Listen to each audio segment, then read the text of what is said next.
Welcome to Crossroads. In today's episode, we'll be talking about how the Georgia District Attorney is being accused of having an affair that, interestingly, could result in the Trump charges in Georgia getting dropped. And this seems to be a big pattern happening right now, where the legal attacks on Trump seem to be falling apart. Also, there was a false alarm in Taiwan, where I'm reporting right now live, that makes people think a CCP missile was heading to the island. It turns out it was a false alarm. I'll explain that and what happened. And also, we'll be discussing why Taiwan's elections matter for America and the world. Again, folks, I'm in Taiwan currently. I'll be covering the elections here on Saturday, and should be putting together a special feature for y'all on what it means once it's all said and done. First of all, though, let me show you this. In Georgia, the district attorney, Fani Willis, who's involved in the racketeering charges against Trump and his associates, you know, the one trying to suggest that they had conspired to rig the elections and overthrow democracy and all this, that entire case could get thrown out very soon. Basically what happened is the Georgia District Attorney, again, Fani Willis, is now being accused of having an affair, which is not technically criminal, but it's with the special prosecutor who helped get the grand jury indictment against Trump in Georgia, where she's the district attorney and where she's leading the charges on this. Look, not only could this end the entire case against Trump and all of his associates in Georgia, but some are suggesting this could even possibly result in criminal charges against Fani Willis, not against Trump.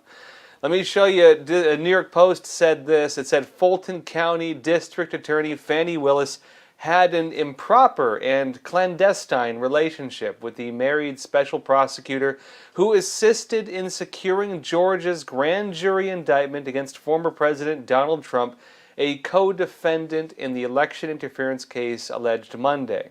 It notes the bombshell court filing made by former Trump 2020 campaign official Michael Roman argues that Willis, the DA, should be disqualified from the case and the charges against him dropped Trump because the district attorney chose to appoint her romantic partner who at all times relevant to this prosecution has been a married man. In the case, it says.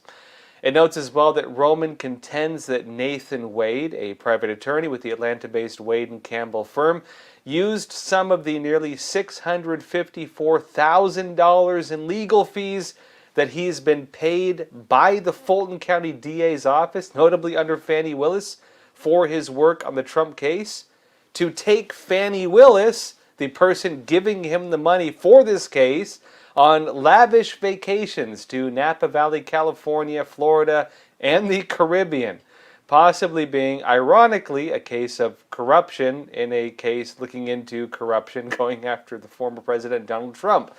Now, look, keep in mind, this is an allegation, right? This is part of the legal defense of Donald J. Trump. Take it for what it's worth. We're going to have to see whether this holds up, whether it is proven to be true or false. But, you know, if Trump's lawyers are putting it in their case, we assume they have the evidence, and we'll see.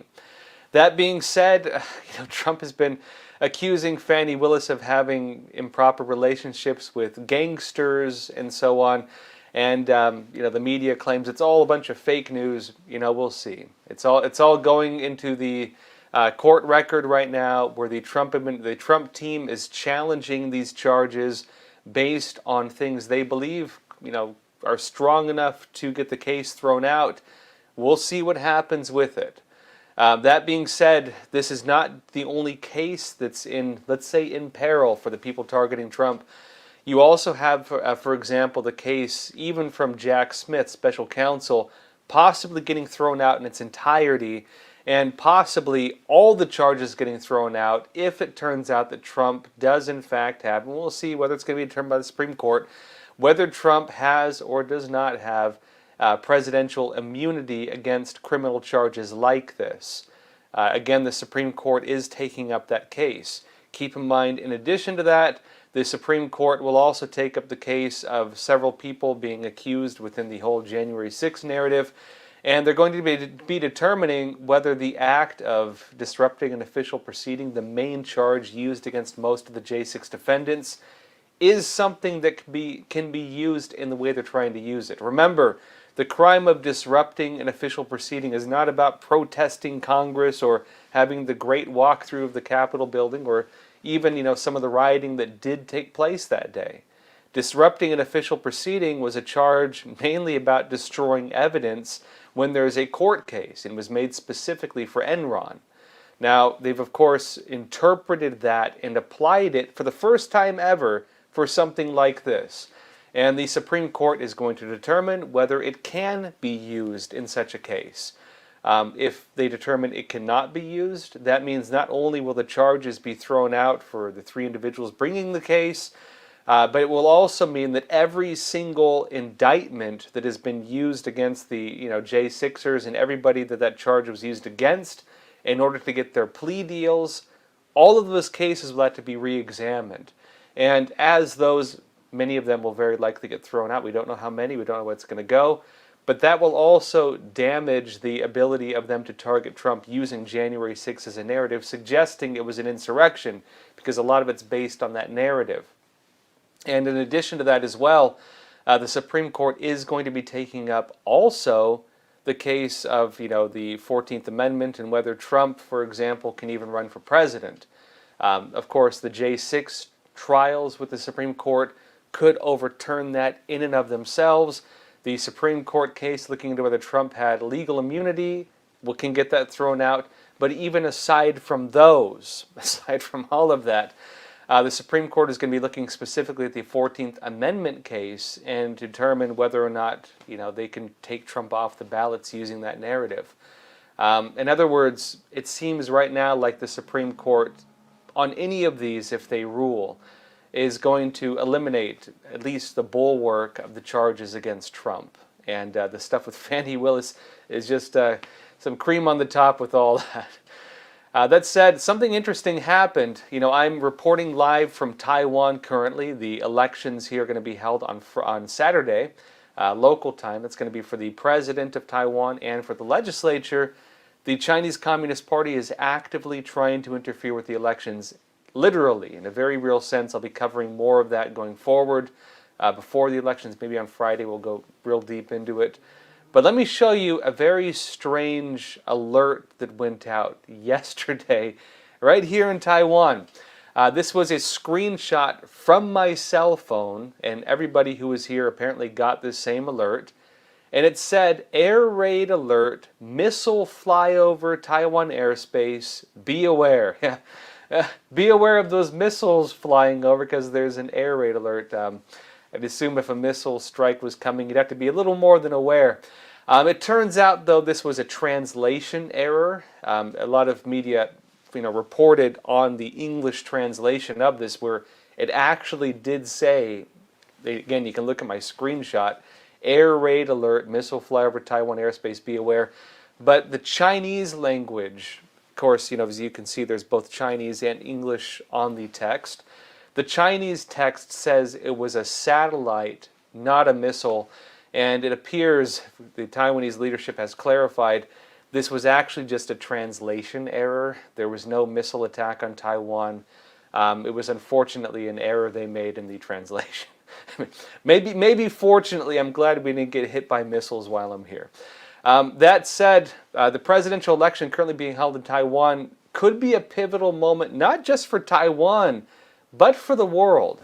This is actually very significant. There's a reason why most of the media, many of the mainstream news outlets, and even a lot of the independent news outlets are currently here in Taiwan. The election here is going to determine the future not only of Taiwan, not only of China, interestingly, but also of the Asia-Pacific region, and even in the economic competition of China and the U.S. If the pro-CCP party wins, that's the Kuomintang, this could have a ripple effect on the global markets, on the high-tech industry, semiconductors, the whole 9 yards, and in particular on the trade war between the United States and China.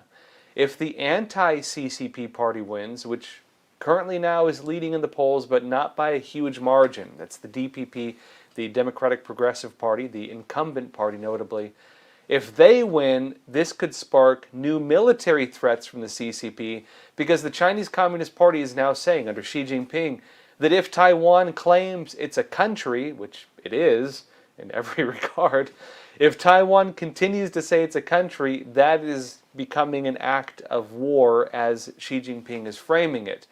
And the CCP, look, Xi Jinping told Biden to his face that he's going to take Taiwan one way or the other. And so this is being framed as the choice of war or of a peaceful reunification where the CCP is going to conquer Taiwan using business and politics, essentially. Let me show you this first. Barron's said this. It said, Taiwan is heading for a pivotal presidential election on January 13th, that's on Saturday local time, that will shape its fraught relationship with China and signal to investors possible scenarios for an increasing geopolitical conflict between the U.S. and China. It says elections in the island of just 24 million people also have supersized influence for the global economy, as it's the hub for semiconductors needed for computers and smartphones and AI and a whole lot of other things. And it notes as well, home to Taiwan's semiconductor manufacturing, which makes most of the advanced semiconductors crucial to power the digital economy globally, notably. It notes that with Chinese leader Xi Jinping describing Taiwan as the most important and sensitive issue in the U.S.-China relationship, this election, currently happening right now, is a must-watch for investors, because again, this has to do with the entire global economy. Taiwan is a linchpin in the global economy because of the role it plays in the high-tech industry. It notes here that if Beijing, under the CCP, views the results as a positive, such as a KMT victory, the KMT is the Kuomintang, they're the pro-CCP party, relatively speaking. It notes they could lighten pressure on Taiwan and also push back on some U.S. restrictions aimed at hobbling its ability to develop advanced technology. What it does not note very clearly in this part, though, is the KMT is also like the pro-CCP party and would very likely put Taiwan on the path of peaceful reunification with China, the end of Taiwan independence, in other words, and set Taiwan on a path to becoming just another Chinese province and treated the same as any other province under the Chinese Communist Party. Meaning the CCP would then control that economic linchpin.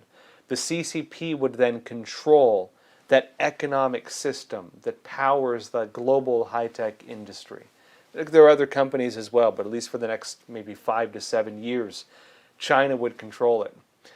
It notes further in that if DPP, that's the Democratic Progressive Party, the incumbent party in Taiwan, and that's the anti-CCP party, it notes that if they manage to hold on to power, then Beijing, under the CCP, is likely to ratchet up tensions, squeezing the administration economically, diplomatically, and militarily to intimidate them, according to one individual they spoke with. I would counter that a bit, because Taiwan, of course, would actually be able to, at the very least, give the CCP a run for its money. Taiwan is a bastion of a country in terms of its geographical structures and its ability to defend itself.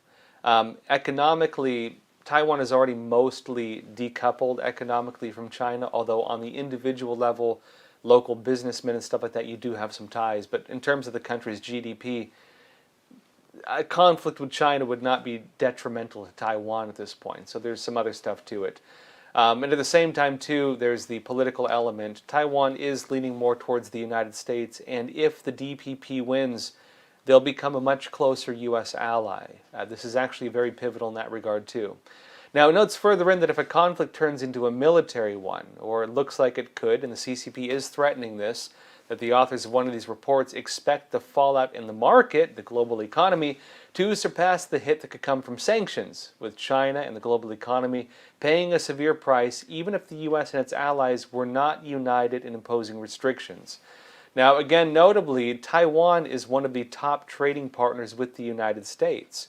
Taiwan is also one of, look, it's a little country, but it's one of the top economies in the entire world.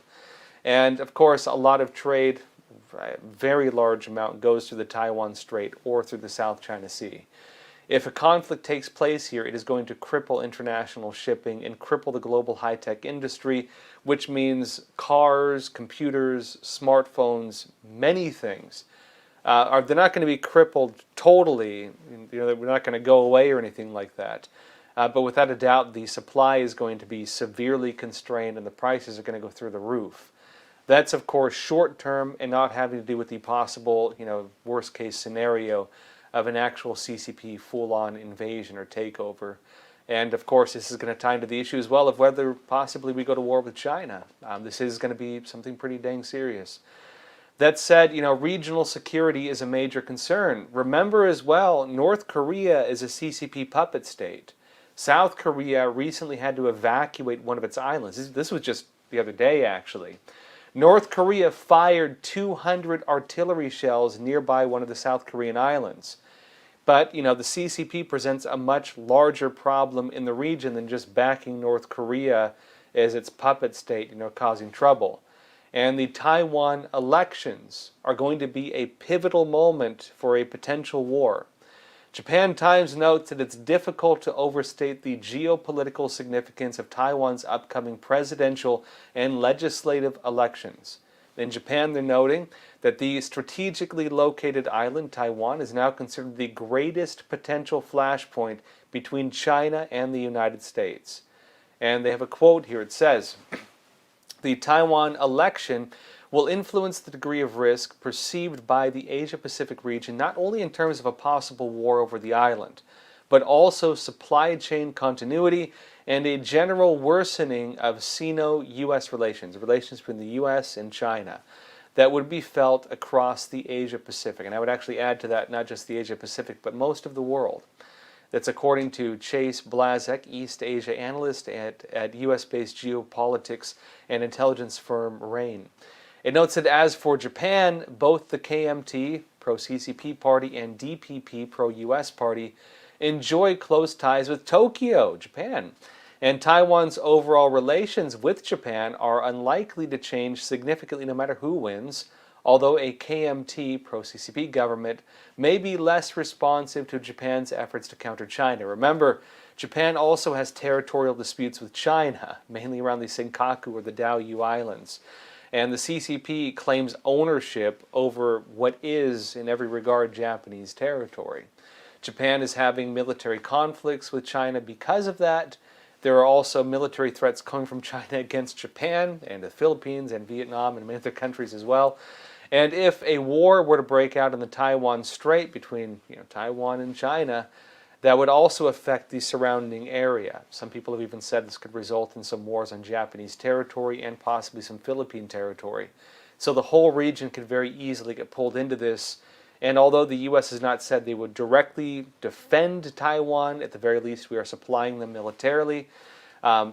Even though we would not maybe go directly and defend Taiwan, if Tokyo, Japan got pulled into it, we would get pulled into it as well, very quickly. Now, it notes that some analysts expect the electoral outcome to affect ties between Tokyo and Beijing, particularly as well in the event of a DPP victory, meaning either way, there's going to be something going on here. Now, look, remember, Japan is breaking from the Chinese Communist Party. India, Japan, Australia, they're part of the Quad alliance with the United States. This is kind of like they're trying to make it like the NATO of the Asia-Pacific region. Vietnam and the Philippines have growing tensions and territorial disputes with the Chinese Communist Party.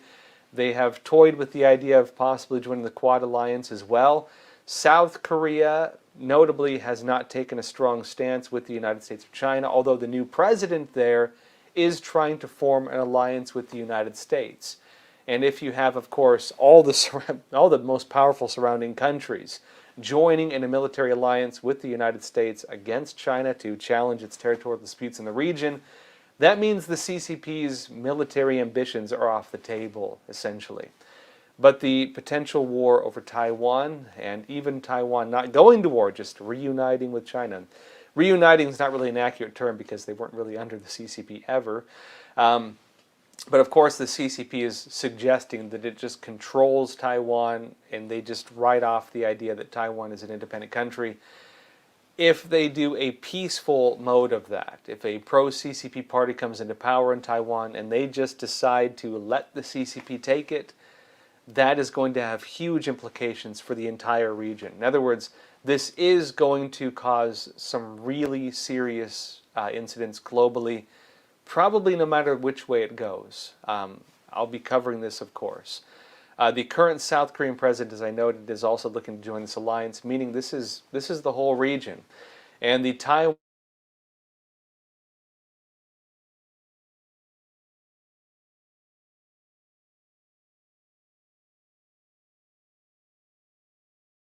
piece in a potential war or in regional security overall. I'll be going more into this in a minute. First of all, though, folks, let me show you a quick trailer. We did a new documentary. It's called The Real Story of January 6th, Part 2. You might remember we did our first documentary with a lot of never seen before footage, unreleased security footage, and including police body cam footage of January 6th that I think significantly changed the narrative. We have a new documentary that just came out. It's only on Epoch TV, EpochTV.com, which goes into the weaponization of government, some of the oddities that have taken place within our legal system, and that raise some really serious issues. No matter how you feel about January 6th, the implications of the changes that have taken place within our legal system could have implications. Like if you don't like J6 and Trump, if Trump comes back into office, the issues with the legal system are still going to be there. We'll see if he takes advantage of that, but this could seriously impact everybody. And yes, the tables could flip. If you like Trump, of course, this has to do with the legal targeting of his supporters. And we'll show you some of the really bizarre things that have happened within our legal system where due process has been, at the very least, violated, let's say. And we also spoke to many whistleblowers, FBI and others, who've raised some really serious concerns over what has been happening internally within the, of course, federal law enforcement system and with the Justice Department. This is a very important documentary, so don't miss it. It's currently on Epoch TV, EpochTV.com. That said, let me show you a trailer of this, and we'll go into more stories. Calling the January 6th investigation the biggest investigation in FBI history. There are more than 1,100 arrests, and they show no signs of slowing down. When you take an oath, you have to abide by it. They're just going to identify you on video, arrest you, and then figure out what the evidence is after that. Those involved must be held accountable. He's an innocent man, and he has been punished for something that he never did. Every day you wake up and you're like, how did I get out of bed today? You have to stay away from the word patriot now because that's a terrorist organization. We interviewed 2 whistleblowers from the FBI. I sacrificed my dream job to share this information with the American people. That siege was criminal behavior, plain and simple, and it's behavior that we, the FBI, view as domestic terrorism. We started with death threats, the hate mail. I don't care what they do to me, but I do care what they do to my family. Our family struggles every day. And it's going to change narratives no matter what your political perspective is. Now, again, that documentary is currently available on Epoch TV, EpochTV.com. If you haven't seen it, go check it out. And please share it. Help us get the word out.